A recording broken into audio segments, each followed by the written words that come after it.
লোকমা বানাই। তুমি যখন রুকিয়া করেছিলে, ডাক্তারিটা করছিলা, তখন কি তুমি মুমিন ছিলা না মুশরিক ছিলা? জাহিলিয়াতটা মুশরিক ছিলাম। ওই সেই মুশরিক থাকাকালীন সময় কারোর সমস্যায় চিকিৎসা করছো, তখন কি বিসমিল্লাহ কয়ে ফু দিছিলা নাকি লাত উজ্জা কয়ে? কয় লাত উজ্জা কয়া গায়রুল্লাহর নাম লয়ে তুমি ফুফা দিছো, সেইটার প্রতিদানের খানা আনছো, এইটা আমি আবু বকর খামু, নিয়ে যাও তোমার খাবার। এটা তো খাওয়াই যাবে না, যেটুকুন ভুলে খাইয়া ফেলছি এটাকে বের করতে হবে। সিদ্দিক আকবর নিজের অঙ্গুলি মুখের ভেতরে ঢুকা, তারপরে খোঁচাইতে লাগলেন। ভেতরে চলে যাওয়া 3 দিনের ক্ষুধার্ত মানুষের পেটের এক লুকমা খানা, এটাকে বমি বানায় বের করার চেষ্টা করতেছেন। কোন অবস্থায় বের হইতেছে না। হযরত উসমান এসে বলে, আমিরুল মুমিনিন, এত কষ্ট করতেছেন কেন? হযরত আবু বকর বলে, উসমান তুমি কি শোনো নাই আল্লাহর রাসূল বলেছে, হারাম খানা দিয়া যার দেহের অঙ্গ প্রস্তুত হবে, হারাম খানা দিয়া যার দেহের অঙ্গ পয়দা হবে, ওই দেহ জান্নাতে যাবে না, দোজখের আগুনে পড়বে। এটা শোনো নাই তুমি? এই লুকমা খানাটা যদি আমার দেহের উপকারের কোনো বস্তুতে পরিণত হইয়া যায়, না জানি ময়দানে মাহশরে আল্লাহর আদালতে আমি আসামি হয়ে দাঁড়ায় যাই। সুতরাং এই একটা লোকমাকেও আমার বাইর করে ফেলতে হবে। শেষ বেলায় বেশি করে পানি পান করে হযরত আবু বকর নিজের মুখের ভেতরে অঙ্গুলি এমন ভাবে ঢুকায় দিলেন যে পেটের ভেতর থেকে বমি বাইর হয়ে গেল। বমি বাইর হয়ে যে টুকরা রুটি গোশত উনি খাইছিলেন এটাও বাইর হয়ে গেল। উনি তখন বললেন, আলহামদুলিল্লাহ। এইরকম মুসলমান যখন কোনো মিশনে বাইর হয়ে যায়, তারে আল্লাহ নুসরত করবে না তো কারে নুসরত করবে?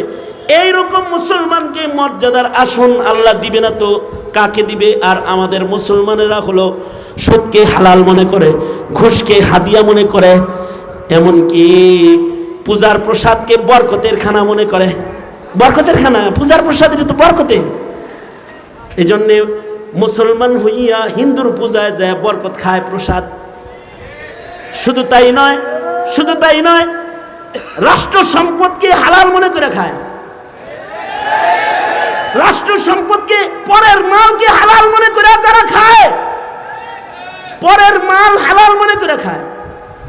আবু বকর তো শকযুক্ত খানাকে পেটে গেছে বাইর করে আনছে, আর আমগর টাকা পয়সা খাওন দাওন রিজার্ভ ফান্ড খালি হয়ে যায়, বরাদ্দ হারায় যায়। কয় এই রোডে না বারবার বরাদ্দ দিলাম, কই গেল? কয় নেতারা খায়া লাইছে, হালাল মনে করে খায়া ফেলাইছে। এইরকম হারামখোর যারা হয়ে যায়, তাদের কপাল আর কত ভালো হবে? এইরকম হারামখোর যারা হয়ে যায়, এক লুকমা খানার জন্য যাদের জবান বন্ধ হয়ে যায়, যাদের মুখ বন্ধ হয়ে যায় এক লুকমা খানা খায়া, হক বলতে প্রস্তুত রয় না, সত্য বলতে শক্তি হারায় ফেলায়।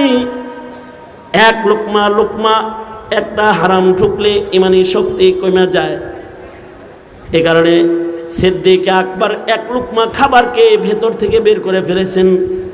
হযরত ওমর একদিন দুধ খাইছেন, একজন দুধ হাদিয়া দিছে, খাইছেন, যে গেছেন, কিসের দুধ? তোমাকে বাড়ির পশুর উলানের দুধ দিছে বুঝি? কয় না না না, আমিরুল মুমিনিন বাইতুল মালের উটের দুধ গরিব মানুষ রে বাইটা দেয়, আমি একটা গরিব মানুষ আমারে দিছে, আমি ভাবলাম আমিরুল মুমিনিন রে খাওয়াই, তাই আপনারে দিছি। দুধ আপনার পছন্দ আমি জানি, তাই আপনার জন্য আনছি। আমার জন্য সাদাকা আর আপনার জন্য হাদিয়া, খায়ালান। হযরত ওমর বলে, ও একটু বাঁকা করে খাওয়াইতেছ? এই বাইতুল মালের চাবি আমার কাছে আছে, আমি নিজে উদ্দহন করে তো খাইতে পারি যদি খাই। ওইটা তোমার বাড়ি হাদিয়া পাঠায়, সেইটা আমার খাওয়ানো লাগবো? হাসরের মাঠে যদি কয়, ওমর বাইতুল মালের উট তোর পেটে গেছিল কেন? জবাব দে, বলো। দাফন করে ফেলেছে। উমর ইবনে আব্দুল আজিজ রহমাতুল্লাহ আলাইহি একজনকে গভর্নর বানায় উর্দুনে পাঠিয়ে দিয়েছেন। উর্দুন যারে গভর্নর বানায় পাঠাইছে সে উমর ইবনে আব্দুল আজিজের ভক্ত। ভক্ত তো হবেই। উমর ইবনে আব্দুল আজিজের ভক্ত কে না?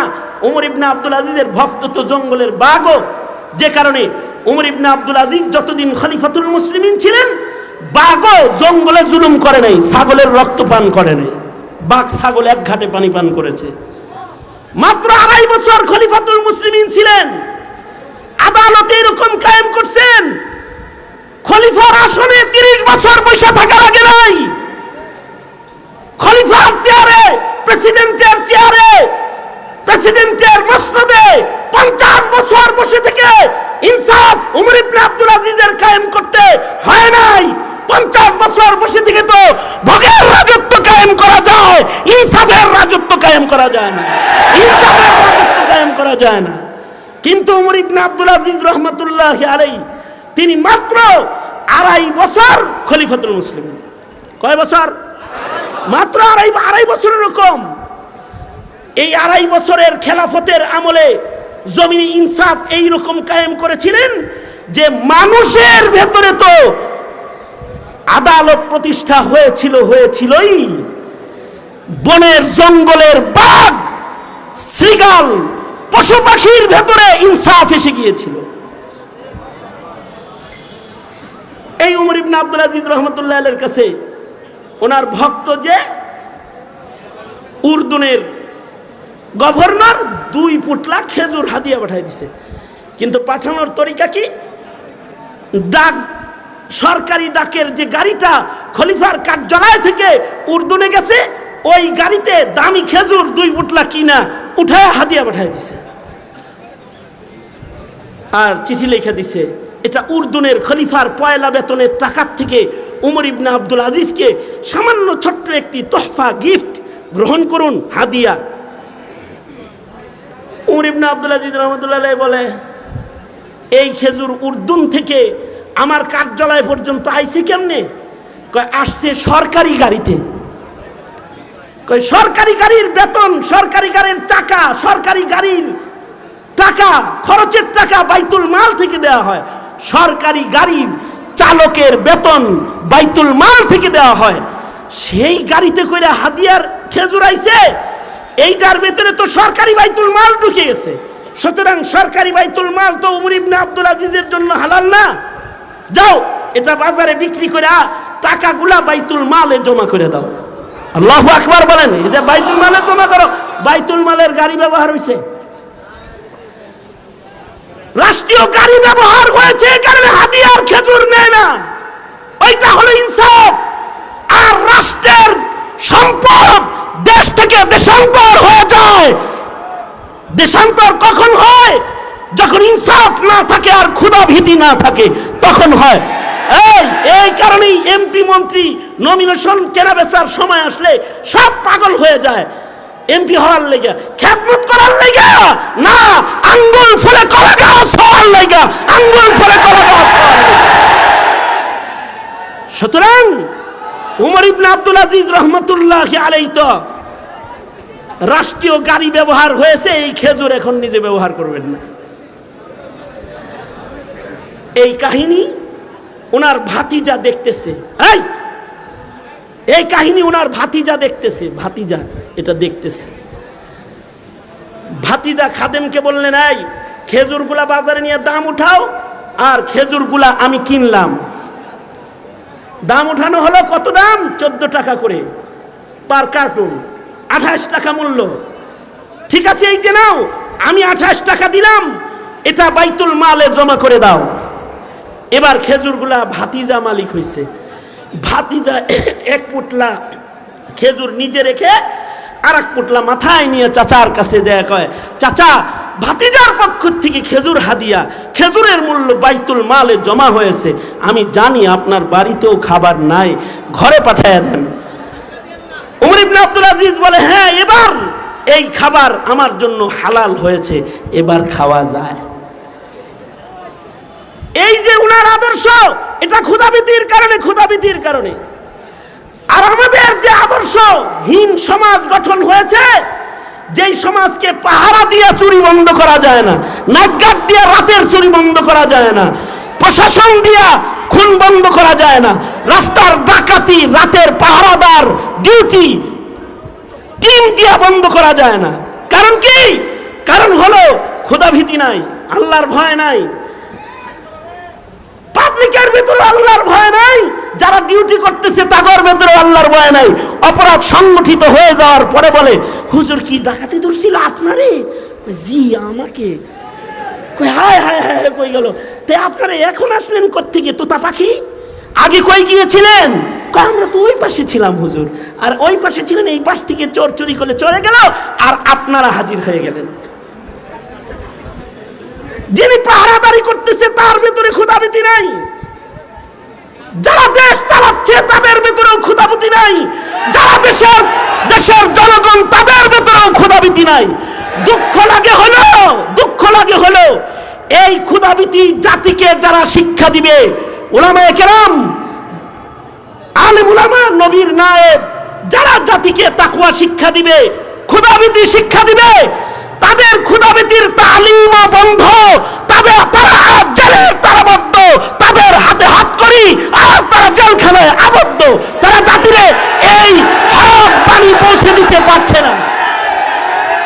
মনে রাখতে হবে, এই মুসলমানের মাটিতে পাহারা দিয়া, বাহিনী দিয়া অপরাধ দমন করা সম্ভব নয়। অপরাধ প্রবণতা আর অপরাধী কমানোর জন্য কলবের উন্নয়ন বাড়াইতে হয়। এ কারণেই যুগে যুগে কালো সমাজকে নুরানি সমাজে রূপান্তরিত করার জন্য আল্লাহ তাআলা মানুষের হৃদয়ে ঝাড়ু দিবে। সুতরাং সরকারের মুখে দ্বীনি শিক্ষা প্রতিষ্ঠানগুলোর লিস্ট করে দুর্নীতিকারী তালাশ করা হয়। এই দেশে কত চোর, কত ডাকাত আছে, তাদের লিস্টি কোথায়? সুতরাং এই জাতির খেদমত যারা করবে, জাতিকে যারা দ্বীন শিখাবে, তাদের দ্বীন শিখানোর অধিকার দিয়ে দিন। এই দেশের মাদারিসে কওমিয়াগুলো তারা জাতির সম্পদ তৈরি করে, নায়েবে নবী প্রস্তুত করে। সুতরাং তাদেরকে জঙ্গিবাদও বলবেন না, তাদেরকে রাজনীতির তকমা লাগিয়ে তাদেরকে কোনো দলে ভিড়ানোর চেষ্টাও করবেন না। কারণ এরা গণতন্ত্রের কোন দল তারা করে না, তারা তন্ত্রে মন্ত্রে বিশ্বাসী না, তারা এক আল্লাহর কাফেলা, তারা হিজবুল্লাহ, তারা আল্লাহর সেনাদল, আল্লাহর দল করে। সুতরাং এদেরকে কোন ধরনের তকমা লাগিয়ে তাদেরকে বিপদে ফেলার চেষ্টা করবেন না। আর আপনাদেরকে বলবো, জাতির সংকটে, এই তালেবান ইলমে নবুওয়াত, জাতির সংকটে খালি মাথা হাজির করলে, দেহ হাজির করলেই হয় না, তৈয়ার দিল হাজির করতে হয়। যে তৈয়ার দিলের দোয়া কবুল হয়, সেই দিল বানাইতে হয়। মনে করবে না যে তাকবীরের ধ্বনি আর মিছিল দিয়ে তোমরা বিজয় অর্জন করবে। যতক্ষণ না পর্যন্ত তৈরি দিল তোমাদের প্রস্তুত না হবে, ততদিন পর্যন্ত বিজয়ের সুঘ্রাণও পাবা না। বিজয় তো দূরের কথা, গ্রামটাও পাইতো না। আর যদি তোমরা প্রস্তুত হয়ে যাও, দিল যদি বানায় ফেলো, ক্ষুধাবিতুর দিল, তাহলে তোমরা অল্প হবে কিন্তু বিজয় তোমাদেরই হবে। ওয়াদা কার? চিৎকার করে আওয়াজ করে বলুন, ওয়াদা কার? আল্লাহর ওয়াদা। এ কারণে দিল প্রস্তুত করা চাই। নিজের ইচ্ছাকে বাস্তবায়ন করে দিল প্রস্তুত করা যায় না, নিজের ইচ্ছাকে দমন করে আল্লাহর ইচ্ছা বাস্তবায়নকারীর দিল প্রস্তুত দিল। সঙ্গত কারণে ছোট থেকে ছোট্ট গুনাহ করার আদত কাম্য নয়। ছোট থেকে ছোট গুনাহ করার আদত কাম্য নয়। যার হৃদয়ে এই ছোট্ট গুনাহ করার মানসিকতা আছে, তার দিল প্রস্তুত দিল নয়, তার দোয়াও কবুল হয় না, সুতরাং দিল প্রস্তুত করার মেহনত করবে, নফসানিয়তকে কাবু করবে। আল্লাহর ইচ্ছাকে তোমরা তালেবানে ইলমে নবুওয়াত এ জমিনে জিন্দা করবে। পাশাপাশি শুধু দিল তৈয়ার করবে তা না, এ জমিনকে পুত পবিত্র করার জন্য, যুগে যুগে জমিন পুত পবিত্র করার জন্য রক্তের জরুরত পড়েছে, জান বিতরণের জরুরত পড়েছে। এই দেশের উলামারা যদি যে কোনো পরিস্থিতিতে যদি ডাক দেয় কাদিয়ানীকে কাফের ঘোষণা করতে হবে, যদি ডাক দেয় নাস্তিক আর মুরতাদের বিচার এ জমিনে কায়েম করতে হবে, যদি ডাক দেয় ধর্মীয় শিক্ষার মূল্যায়ন এই জমিনে করতে হবে, শুধু বের হবে না, কাফন তুমি থাকবা মরার জন্য দিনের সাথে।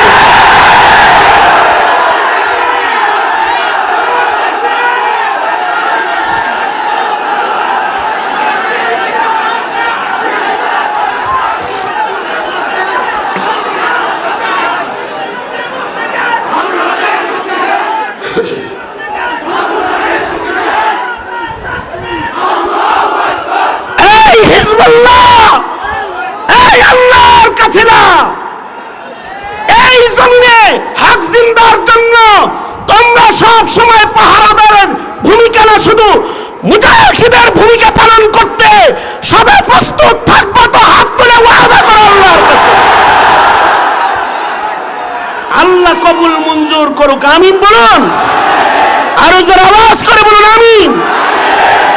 আমরা এই দেশে কোন সরকারের চেয়ারে বসায়ও না, কোন সরকারকে নামাইও না, তবে ইসলামের দিকে কেউ চোখ তুলে তাকালে তার রক্ত চক্ষুকে আমরা ভয় করি না। কেউ হাত বাড়ালে তার নষ্ট হাতের দুষ্ট কার্যক্রমকেও আমরা পাত্তা দেই না, দেব না, দিচ্ছি না, কখনো দেওয়া হবে না, কখনো দেওয়া হবে না।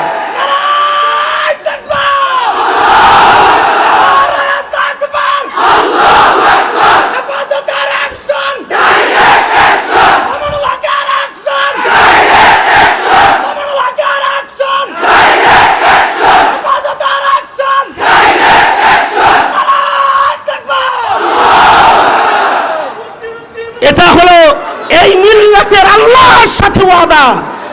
মিল্লাতের আলেমদের এই ওয়াদা কার সাথে? আল্লাহর সাথে। জোরে আওয়াজ করে বলুন কার সাথে? আরো জোরে আওয়াজ করে বলুন কার সাথে ওয়াদা? আল্লাহর সাথে ওয়াদা। সুতরাং মাদ্রাসার পাশে থাকবেন তো ইনশাআল্লাহ? আলেমদের সাথে থাকবেন তো ইনশাআল্লাহ? আলেম ওলামা যেখানে, আলেম ওলামা যেখানে।